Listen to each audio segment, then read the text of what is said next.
Captain Li Jiwan stood on the bridge of the UEG Sejong, watching the massive alien ships drop out of hyperspace. The human fleet had been waiting for 3 days since their sensors detected the incoming vessels. Now, 47 alien warships hung in space near Neptune's orbit, their hulls gleaming like polished metal under the distant sun. "Sir, they're broadcasting on standard diplomatic frequencies," reported Communications Officer Park Min-seo. Her fingers moved quickly across her console as she worked to decode the alien transmission. "The translation software is working on it now." Li Jiwan nodded and adjusted his uniform. He had trained for this moment his entire career, but seeing actual alien ships made everything feel different. The largest vessel was easily 3 times the size of the Sejong, with strange curves and spines that looked nothing like human ship design. Dr. Park Hyuna joined him at the observation window. As the chief weapons engineer, she had spent the last week making sure all systems were ready. "Captain, our railgun batteries are fully charged and ready if needed," she said quietly. "All targeting computers are online." "Let's hope we won't need them," Li Jiwan replied. "This is supposed to be a peaceful first contact." The translation came through moments later. The alien voice was deep and rough, speaking through electronic filters that made it sound even more threatening. "Primitive humans of the third planet, you will prepare to receive Admiral Vexitar of the Saurian Empire. Your species has been selected for integration into the Galactic Hegemony protection system. Resistance will result in pacification measures." Li Jiwan felt his jaw tighten. The message didn't sound like a greeting between equals. It sounded like a demand for surrender. He looked at his crew, seeing the same concern on their faces. "Send a reply," he ordered. "Tell them that Ambassador Kim Tae-ho will meet with their admiral on neutral ground. We suggest the space station at the halfway point between our fleets." Several hours passed before the alien response came. Admiral Vexitar would meet with the human representative, but only to discuss terms of surrender. The alien leader made it clear that humanity had no choice in the matter. Every species eventually joined the hegemony, either willingly or through force. Ambassador Kim Tae-ho arrived on the neutral station with a small diplomatic team.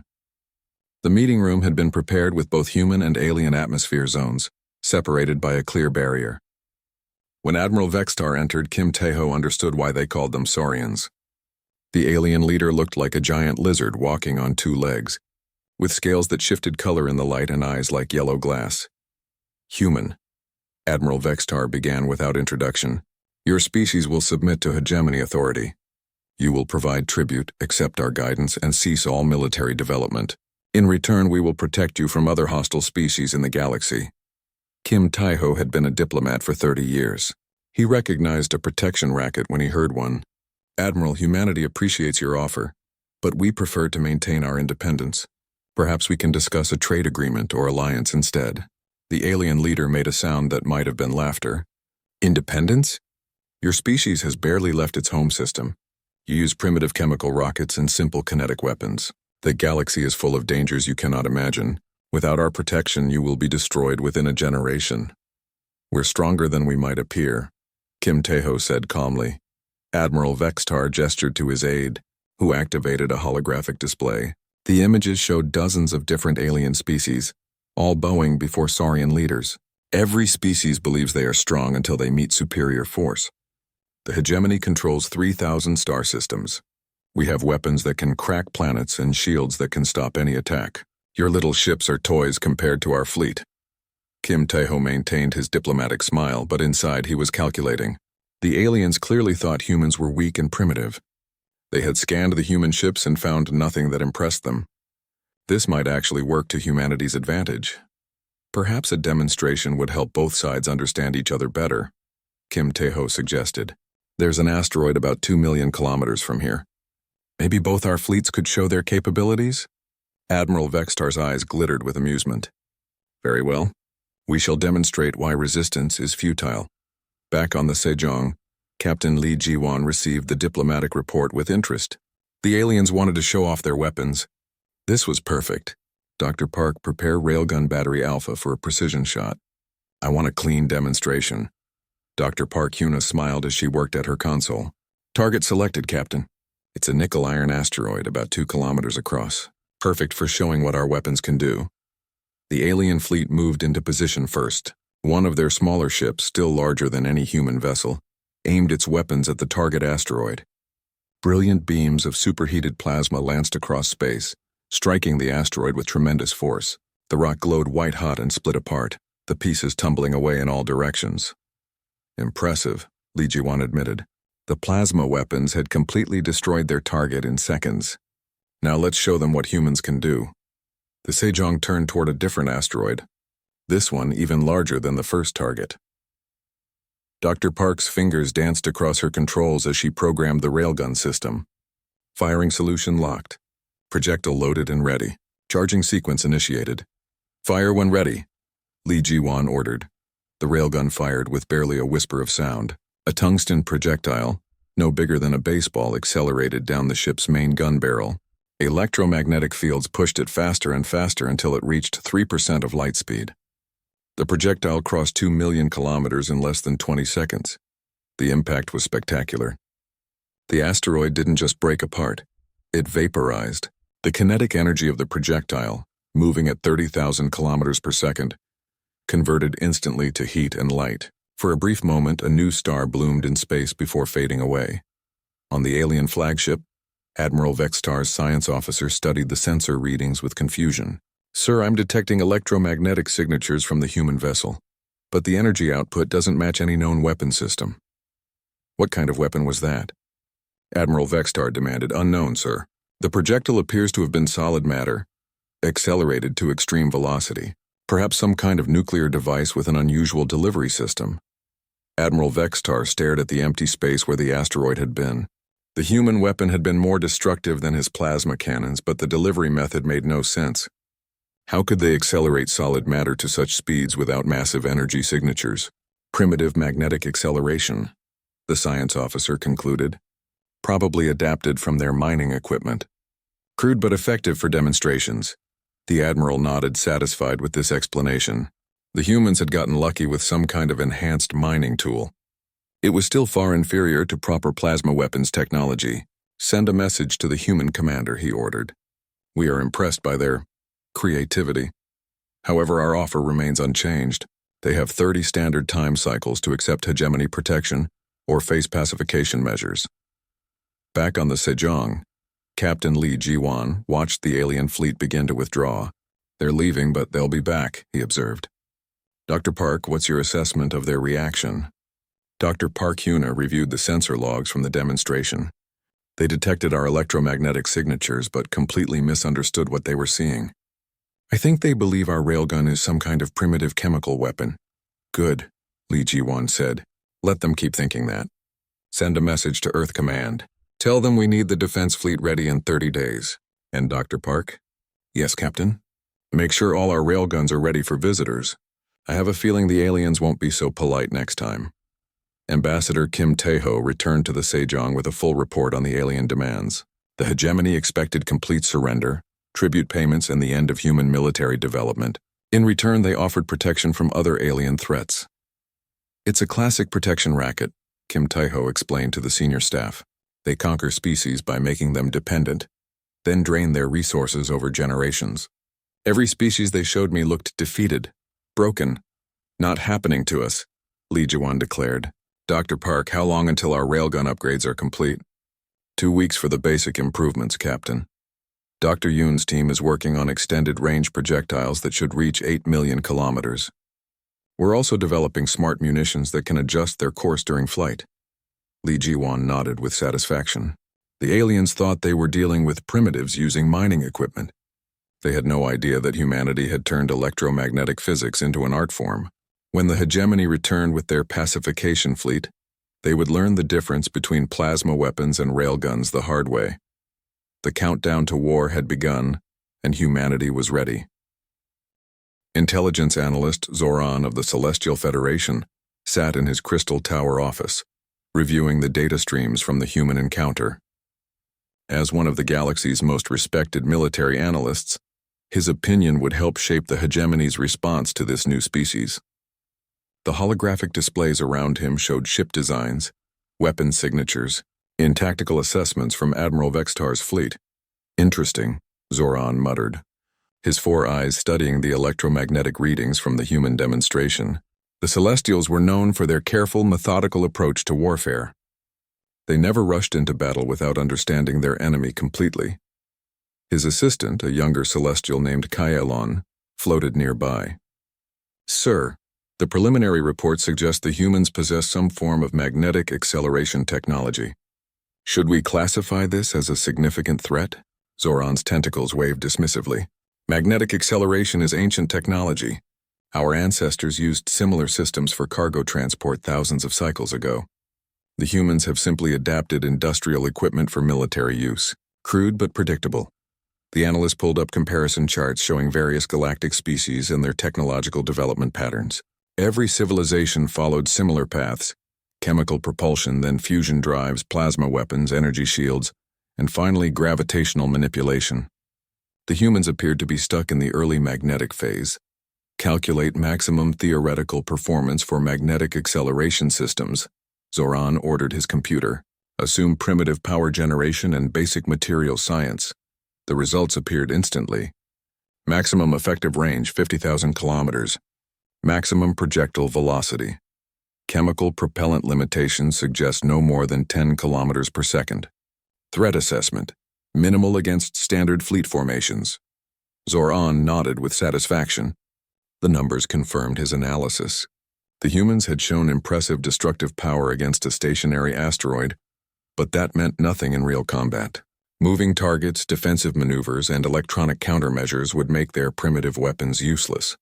Meanwhile, on Earth, General Choi Minho stood in the war room deep beneath Seoul, surrounded by holographic displays showing humanity's actual military capabilities.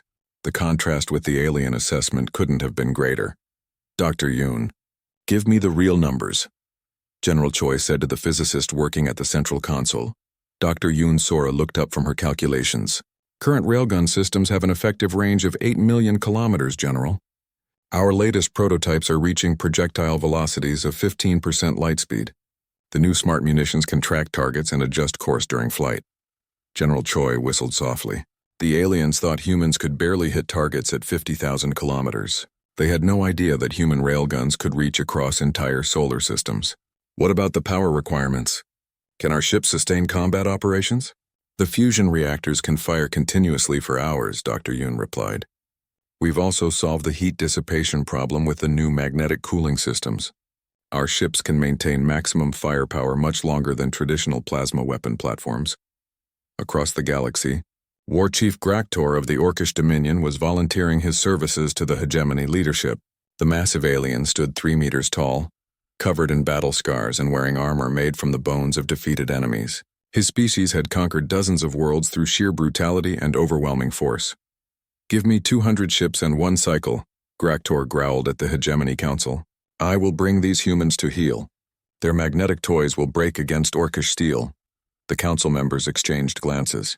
The orcs were useful for intimidating primitive species, but they lacked subtlety. However, the intelligence report suggested the humans would require nothing more than standard pacification procedures.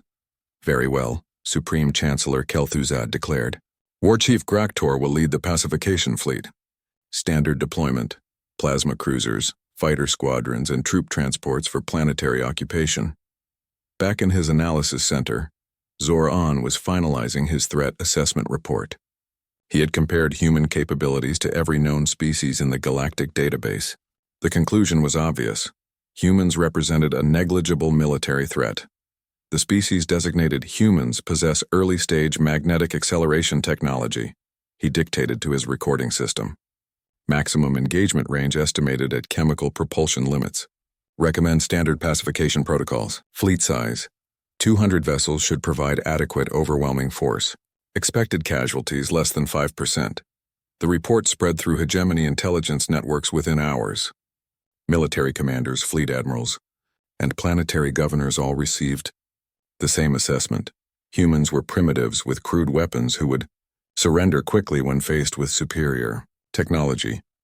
Dr. Yoon Sora was working late in her laboratory, pushing the boundaries of railgun technology even further. Her latest breakthrough involved using planetary magnetic fields to boost projectile acceleration.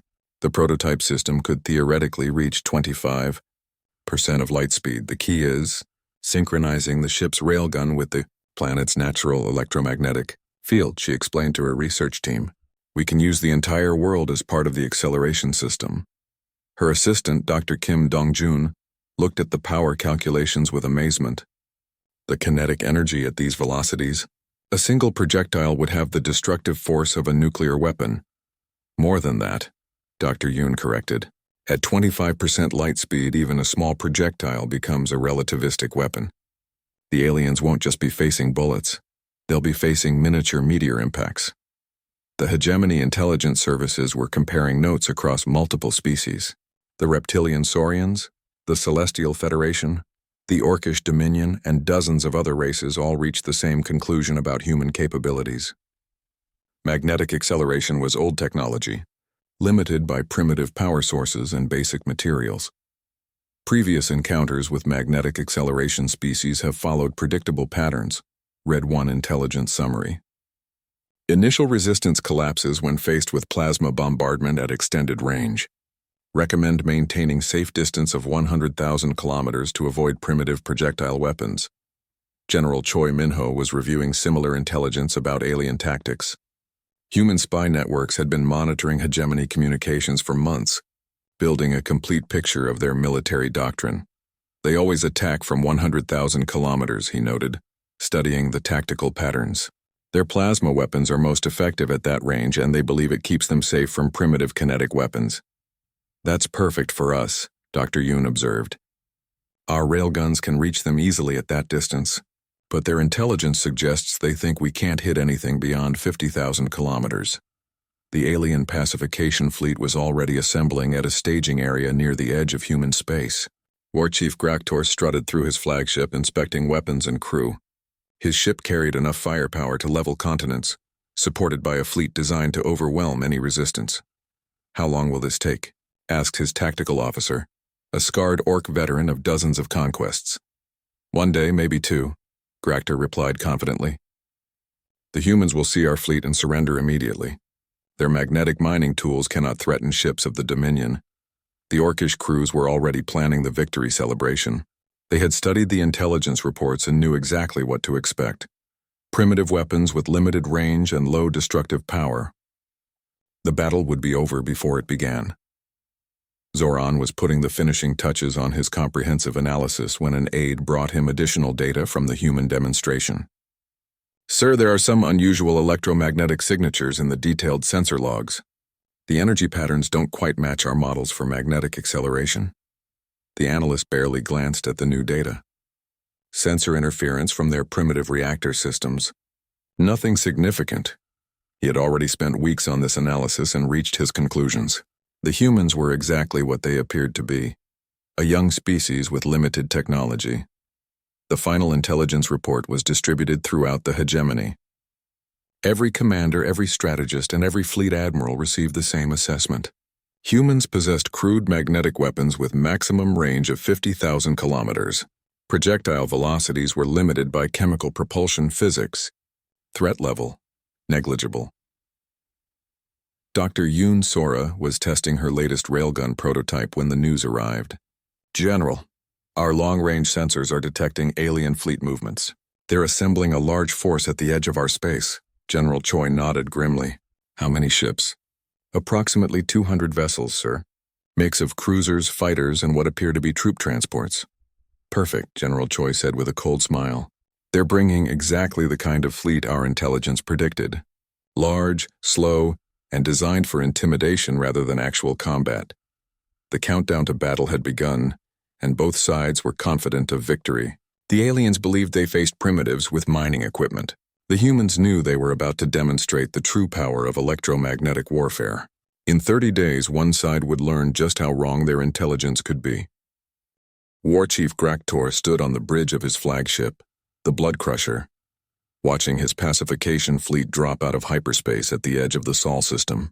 200 ships spread out in perfect formation, heavy plasma cruisers, fast attack fighters, and massive troop transports ready to begin planetary occupation. The sight filled him with pride and confidence. Magnificent, he growled to his tactical officer. The humans will see this armada and beg for mercy before we even fire a shot. His bridge crew nodded in agreement. They had conquered 47 different species using similar tactics. Overwhelming force, devastating plasma bombardment, and swift occupation. The pattern never failed against primitive civilizations. Commander Nam Jihyo watched the alien fleet from the bridge of the UEG Incheon, one of 12 human warships positioned throughout the outer solar system. The alien formation was exactly what human intelligence had predicted.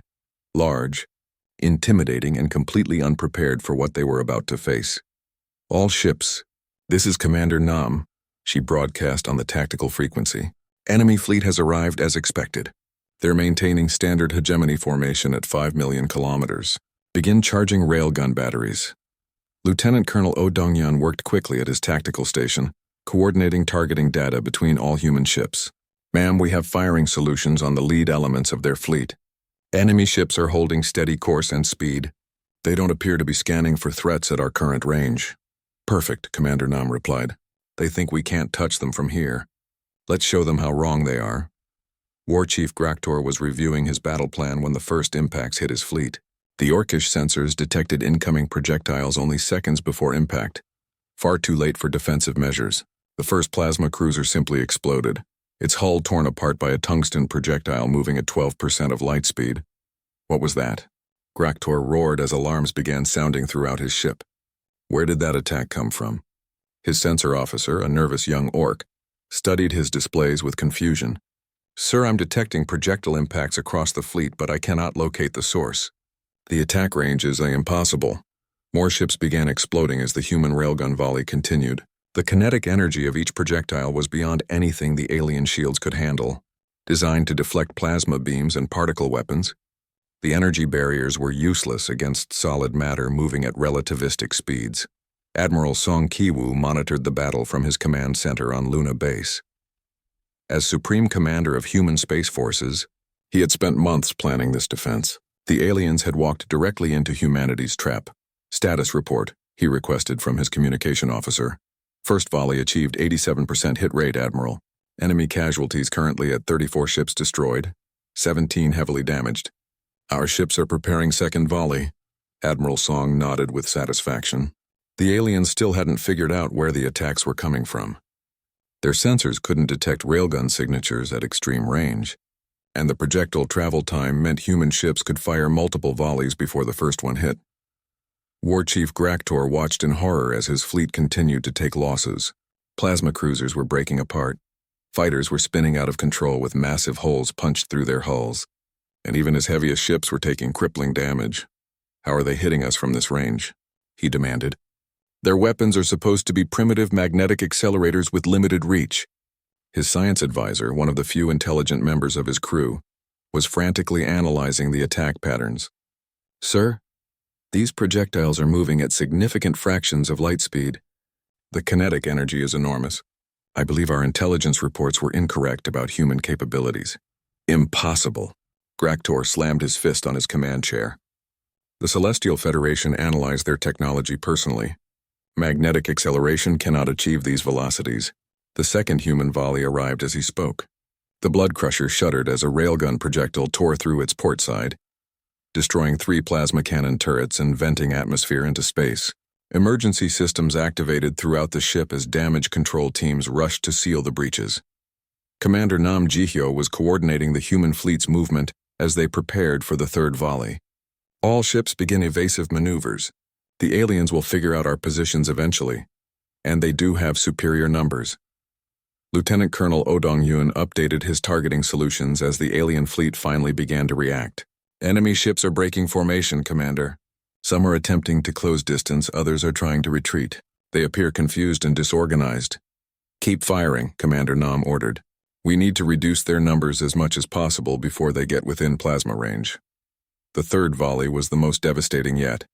Human targeting computers had adjusted for the alien movement patterns, and the smart munitions could make course corrections during flight. 15 more ships exploded in brilliant flashes of light as tungsten projectiles found their targets. War Chief Graktor realized his fleet was being systematically destroyed by an enemy he couldn't even see. Nearly 60 ships had been lost already, and the humans hadn't taken a single casualty. This was unlike any battle he had ever fought. All ships, emergency retreat. He broadcast to his remaining fleet. Jump to hyperspace immediately. But even retreat was dangerous. The railgun projectiles had travel time, and the humans had already fired their fourth volley before the retreat order was given. As Orcish ships began powering up their hyperspace drives, more impacts tore through the fleet. Dr. Lim Yunji watched the battle from her research station on Earth. As the developer of planetary-scale railgun installations, she was taking careful notes on weapon performance.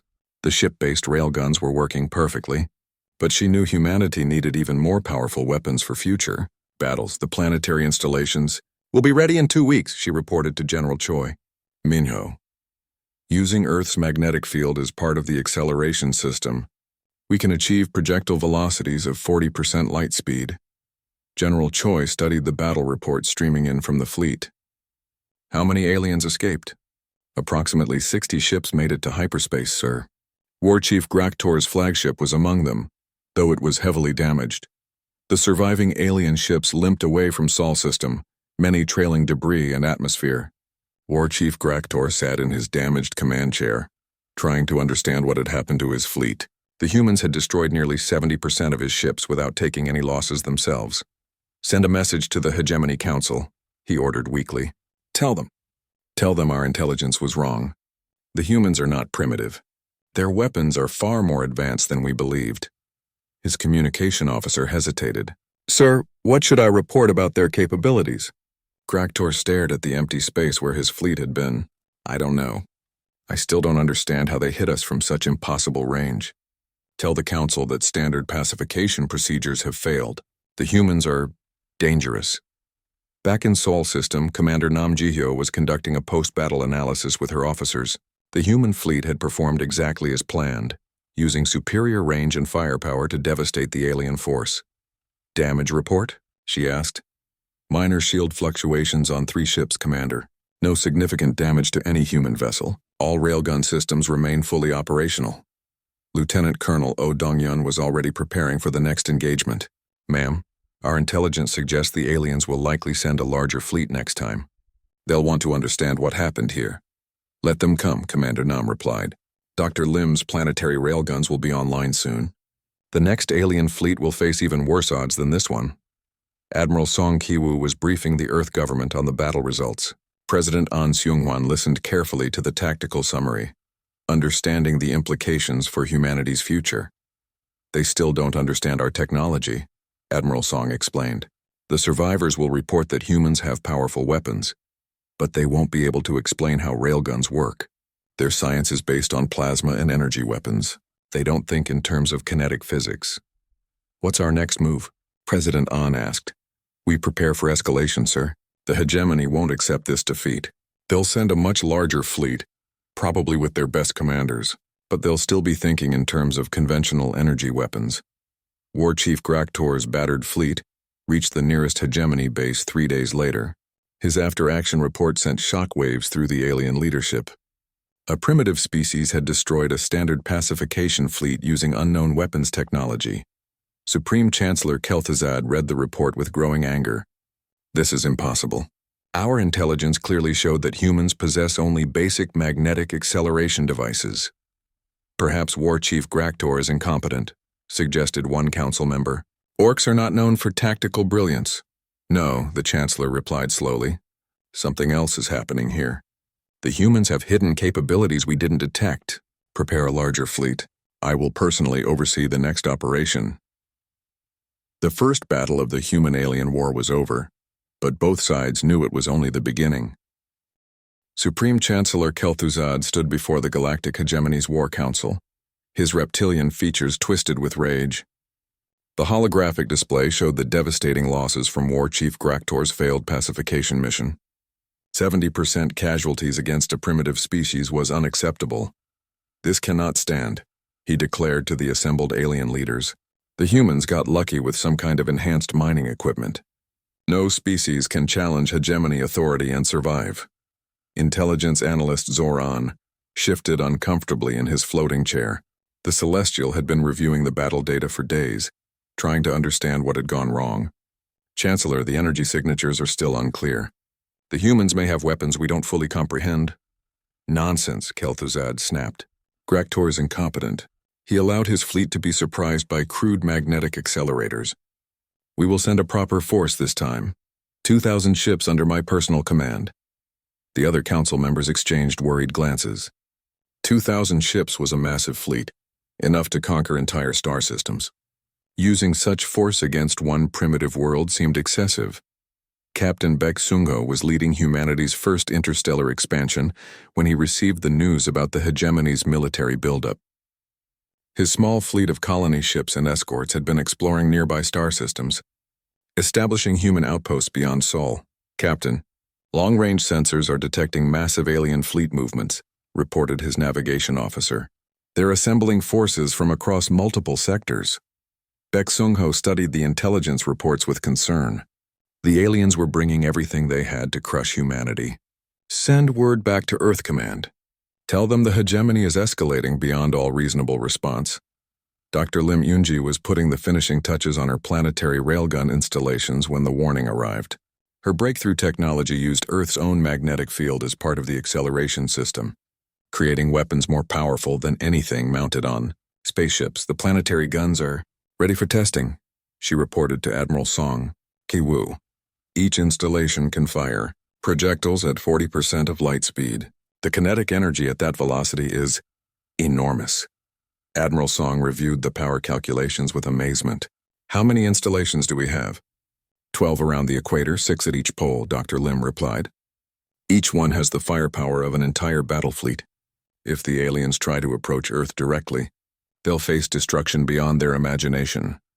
Fleet Admiral Yang Mirai was coordinating humanity's counter-offensive operations from her flagship in the outer system. As the aliens gathered their massive fleet, human forces were striking at hegemony supply lines and isolated outposts. The aliens are so focused on their big fleet that they're leaving their rear areas undefended, she explained to her staff. We can capture intelligence, supplies, and maybe even alien technology while they prepare for their grand assault. Meanwhile, Supreme Chancellor Kel'Thuzad was personally overseeing the assembly of his revenge fleet. Ships arrived daily from across hegemony space. Plasma dreadnoughts, particle beam destroyers, gravity bomb cruisers, and thousands of fighters. The largest military force in galactic history was gathering to crush one small human world. What do we know about their defensive capabilities? He asked his intelligence staff. Zor-An presented his updated analysis reluctantly. Sir, based on the previous engagement, the humans can engage targets at ranges up to 5 million kilometers. Their weapons appear to be solid projectiles moving at significant velocity. Range limitations noted, the Chancellor replied dismissively. We will bombard them from 10 million kilometers with our longest-range plasma cannons. Their magnetic toys cannot reach us at that distance.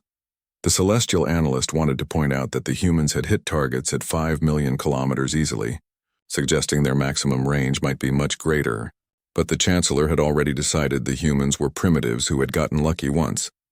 Captain Baek Sung-ho's exploration fleet made an important discovery. In a system 30 light-years from Earth, hidden, hegemony supply depots contained detailed star charts and military intelligence about alien defensive positions. This is incredible, his intelligence officer reported.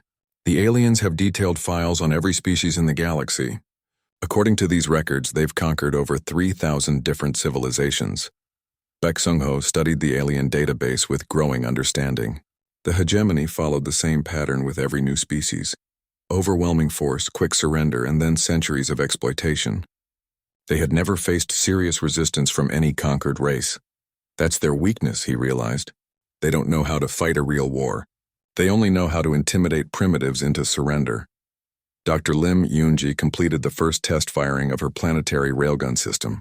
The massive installation used electromagnetic fields generated by Earth's rotation to accelerate a test projectile to 45% of light speed.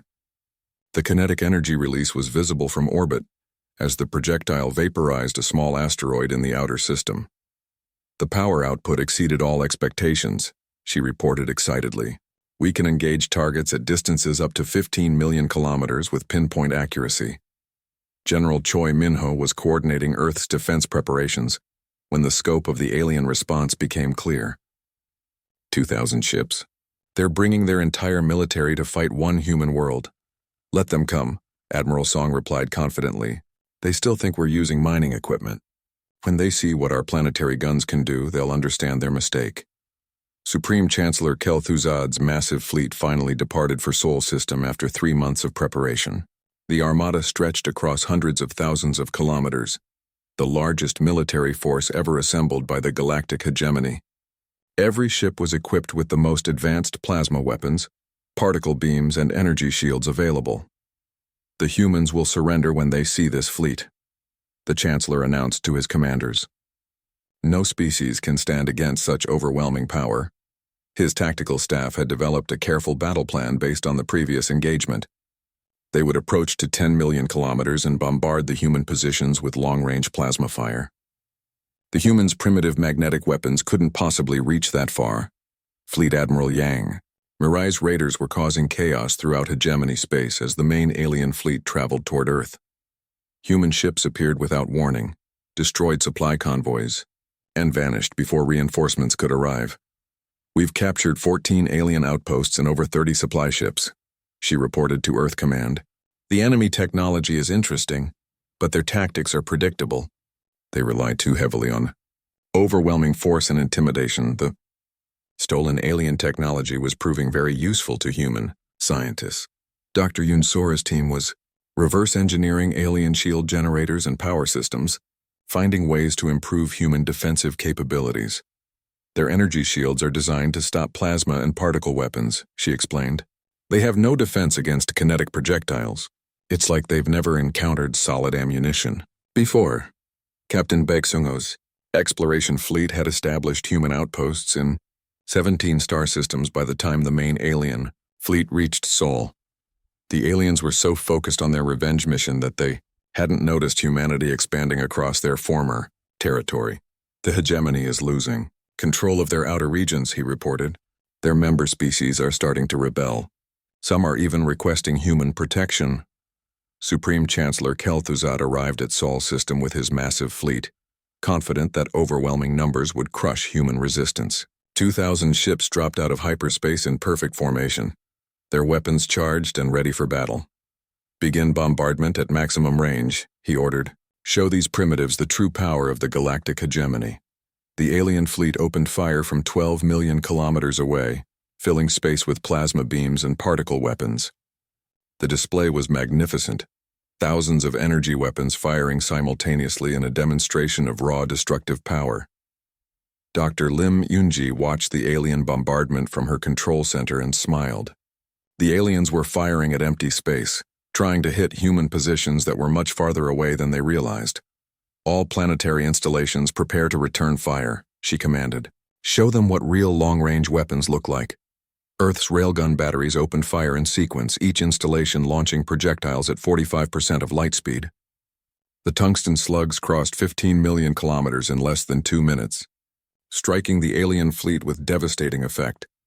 Supreme Chancellor Kel'Thuzad watched in horror as his flagship shuddered under multiple impacts. Around him, the pride of the hegemony fleet was being torn apart by weapons that shouldn't exist. "How?" he whispered as another ship exploded nearby. "How are they reaching us at this range?"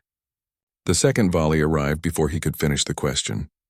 The kinetic energy of the planetary railguns was beyond anything the aliens had ever encountered. Ships that had survived 1,000 battles were being destroyed. By single hits from weapons they couldn't even detect. The largest military fleet in galactic history was being systematically annihilated by an enemy they still didn't understand. President An Sung-hwan stood on the observation deck of Luna Base, watching the destruction of the galactic hegemony's massive fleet. 18 months had passed since first contact, and the galaxy had changed completely. What the aliens had thought would be a quick conquest had become their worst nightmare. "Status report," he requested from Admiral Song Ki-woo, who stood beside him reviewing tactical displays. "Enemy fleet losses at 91%. Mr. President, only a few hundred ships escaped the engagement. Our planetary railguns performed beyond all expectations." Through the reinforced windows they could see the distant flashes of light as alien ships continued to explode. Each flash represented another vessel destroyed by humanity's electromagnetic weapons. The largest military force in galactic history had been reduced to scattered survivors in less than 6 hours. Grand Admiral Ryu Jisoo commanded the human expeditionary forces that were now advancing through former hegemony space. Her fleet of 50 ships moved from system to system, accepting surrenders from alien colonies and establishing human control over strategic positions. "Ma'am, the Altarian system has agreed to join the Human Alliance," reported her communication officer. "That brings our total to 47 star systems under human protection." Ryujisu nodded with satisfaction. "What about military resistance?" "Minimal, Admiral. Most alien forces surrender immediately when they detect our railgun signatures.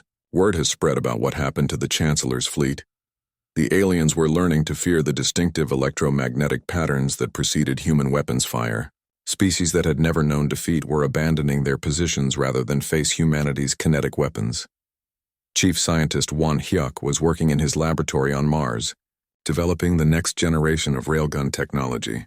His latest breakthrough involved projectiles that could split into multiple submunitions during flight, turning single shots into area denial weapons. "The new smart munitions can adjust their targeting mid-flight," he explained to his research team. "Each projectile carries 12 smaller warheads that can engage separate targets or saturate a defensive grid." His assistant, Dr. Choi Yoon-seo, studied the test results with amazement. "Sir, at 60% of light speed, these weapons have enough kinetic energy to crack planetary crusts." "That's the idea," Won Hyuk replied grimly. "The aliens need to understand that resistance is futile. We're not just winning battles. We're changing the fundamental nature of space warfare." Former Supreme Chancellor Kel'Thuzad sat in a detention cell aboard Grand Admiral Ryu Jisu's flagship, staring at the walls and trying to understand how everything had gone wrong. His once mighty empire was crumbling, and the species he had dismissed as primitives now controlled nearly 50 star systems. "You requested to speak with me," Ryu Jisu said as she entered the cell. The human admiral looked nothing like the savage barbarian he had expected. She was calm, professional, and completely in control. "I need to understand," Kel'Thuzad said desperately. "How? How do you accelerate matter to such impossible velocities? What technology are you using?" Ryujisu studied the broken alien leader with something approaching pity. "It's called physics, Chancellor. Electromagnetic acceleration has been theoretical knowledge for any advanced civilization. We just decided to build weapons with it. But the energy requirements, the material stress, the power generation needed, all solvable engineering problems," Ryujisu replied. "Your species focused on plasma weapons and energy shields. You never explored kinetic physics because you thought it was primitive." Kel'Thuzad's reptilian features twisted with anguish. "We controlled 3,000 star systems. We had the most advanced technology in the galaxy. You had impressive energy weapons," Ryujisu corrected. "But you never learned that sometimes the simplest solutions are the most effective. A piece of metal moving fast enough can destroy anything." The Saurian delegation was meeting with President An Seung-hwan on Earth, desperately trying to negotiate some kind of peace treaty. Admiral Vextar, who had led the first contact mission, now looked defeated and scared. "What are your terms?" Vextar asked quietly. President An studied the alien admiral thoughtfully. "Complete withdrawal from all human-claimed systems, reparations for the unprovoked attacks, technology sharing agreements, and a formal apology to every species you've conquered over the past 1,000 years." "The Hegemony Council will never agree to such terms," Vextar protested. "Then there won't be a Hegemony Council much longer," President An replied matter-of-factly. "Your choice is simple. Surrender now and maintain some autonomy, or watch us dismantle your empire system by system." Dr. Lim Yoonji was upgrading the planetary railgun installations when reports arrived from the front lines. Her weapons had exceeded all performance expectations, but she was already working on even more advanced systems. "The Mark IV installations will be able to fire projectiles at 70% of light speed," she reported to the Defense Council. "At those velocities, we can engage targets in nearby star systems." General Choi Minho studied the implications with growing excitement. "Interstellar railguns? We could defend our colonies from Earth itself?" "More than that," Dr. Lim explained. "We could project power across multiple sectors simultaneously. Any alien fleet would be within range of our weapons before they even knew we were targeting them. The remaining hegemony forces were scattered across the galaxy, cut off from central command and unsure how to respond to the human advance. Many were simply abandoning their positions and fleeing to neutral space. Captain Baek Sung-ho's exploration fleets were finding empty alien bases throughout the outer regions. They're not even trying to defend their territory, he reported. Entire sectors are being abandoned without a fight. Can you blame them? Admiral Song replied. Would you want to face weapons that can destroy ships from 15 million kilometers away? The Celestial Federation was one of the first major powers to break away from the hegemony. Intelligence analyst Zoran, who had so badly misjudged human capabilities, was now trying to negotiate surrender terms. We were wrong, he admitted to the human diplomatic team. We analyzed your electromagnetic signatures and dismissed them as primitive technology. We failed to consider that different approaches to physics could produce superior weapons. Ambassador Kim Taiho, who had conducted the original negotiations with Admiral Vextar, listened to the alien's confession with interest. What made you so certain magnetic acceleration was inferior to plasma weapons? Historical precedent, Zoran replied sadly. Every species we encountered followed the same technological development path. We assumed you would too. We never considered that humans might pursue kinetic physics beyond basic applications. Chief Scientist Juan Hayok was demonstrating his latest weapon system to a gathering of human military leaders. The new railgun fired projectiles that could change course multiple times during flight, making them impossible to evade or intercept. Each projectile has its own guidance system and can track moving targets across millions of kilometers, he explained. Even if the enemy detects the shot and tries to run, the munition will follow them. The assembled officers watched in amazement as the test projectile chased a remote-controlled target drone through a complex evasion pattern, eventually destroying it with pinpoint accuracy. The psychological effect is devastating, Juan Hayek continued. Alien crews know that once we fire at them, there's no escape. Most surrender rather than face certain death. Grand Admiral Ryu Jisoo was accepting the surrender of another alien fleet when a priority message arrived from Earth. The Orcish Dominion, one of the hegemony's most brutal member species, was requesting protection from human forces. They're afraid of their own former allies, her intelligence officer explained. Species that were conquered by the Orcs are rebelling, and the Orcs don't have enough ships left to maintain control. Interesting, Ryu Jisoo mused. The entire galactic power structure is collapsing. Everyone wants to be on the winning side now. President An Sung-hwan was reviewing reports from across human-controlled space when the final message arrived. Supreme Chancellor Kel'Thuzad had agreed to the complete dissolution of the galactic hegemony in exchange for personal safety and a small pension. It's over, he announced to his cabinet. The galaxy's largest empire has officially surrendered to humanity. What's our next step, Mr. President? Asked his Secretary of Defense. We build something better, An Sung-hwan replied. The hegemony ruled through fear and exploitation. We'll create an alliance based on mutual cooperation and shared technology. Former Supreme Chancellor Kel'Thuzad sat in his comfortable exile on a human colony world, writing his memoirs and trying to understand where everything had gone wrong. The chapter he was working on was titled, The Failure of Intelligence. We saw what we wanted to see, he wrote. We observed electromagnetic signatures and dismissed them as primitive because they didn't fit our understanding of advanced technology. We never considered that a species might develop physics in directions we hadn't explored. He paused in his writing to look out the window at the peaceful human settlement. Children played in the streets while their parents worked in fields and factories. It looked so ordinary, so harmless.